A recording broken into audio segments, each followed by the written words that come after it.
Hi, welcome to Comcast Newsmakers. I'm Sabrina Register. We're in Lakewood today at the Boys and Girls Club, and joining me right now is Detective Ed Troyer with the Pierce County Sheriff's Department. Nice to see you, Detective. Hey, thanks for having me again.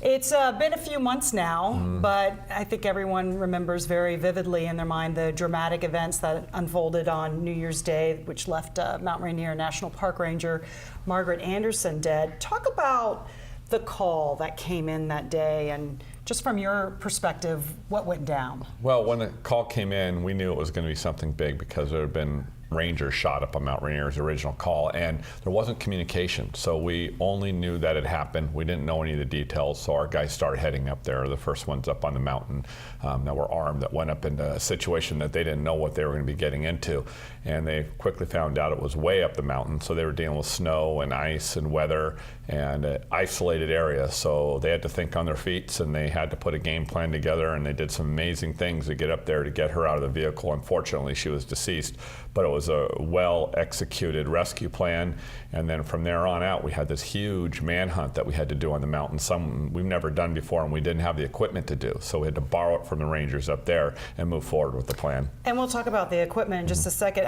I was wondering if was the suspect on your radar because there had been that incident the night before, a shooting at a party? We didn't know who the suspect was until this thing got a little bit into it. We ran the plate and we did some background investigation. Once we determined who it was, we still didn't know that he'd done that before because the other agency hadn't made him the suspect yet until about halfway through the day when they called and told us we believe that person you were looking for had shot 4 people at a party up in King County the night before. So at this point, we know we have a guy who's heavily armed, multiple assault weapons, multiple rounds of ammo, had shot 4 people before, shot at 2 rangers and killed one of them, and was out in the snow loose with weapons.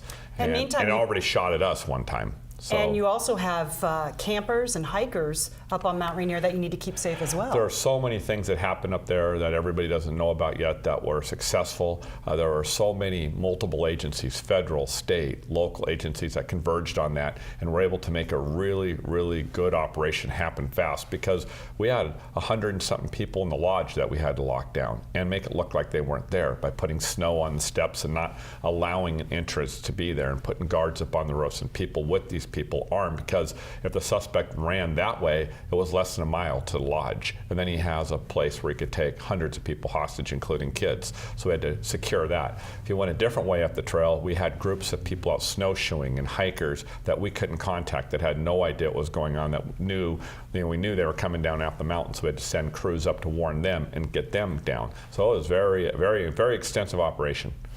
Was there any concern that the gunman might also disguise himself as a camper or a hiker and be among that group, just trying to blend in? Right, we didn't know what type of clothes, what type of rescue gear he had with him. He could have just easily tried to blend in. He could have carjacked a car to try to get off the mountain, so we had to secure the bottom of the mountain with the state patrol. There was a lot of operations that happened to make sure we kept this guy on the mountain and did everything we could to keep him isolated from hikers, citizens, other law enforcement people, and force him into an area where we could control it to make sure and try and get him caught before anybody else got injured or killed. Detective, talk about the equipment that was used, the technology that you have now that maybe you didn't have 10 or 20 years ago. Well, you know, it was interesting. All the technology and everything they have is good, the weapons, the vests, but when you take a 180-pound guy and put this equipment on him, he becomes 250 pounds. And that 250-pound guy walking through the snow just sinks right in it. So we had to use the snowshoes and put them on our SWAT team that the Rangers use. So these guys aren't used to wearing snowshoes. And we had to send them out on a track, and we didn't hear from them for a day and a half with snowshoes, night vision goggles, their weaponry, and snow and gloves and stuff that they're not used to adverse weather. So they had to go out, and we didn't have communications with them.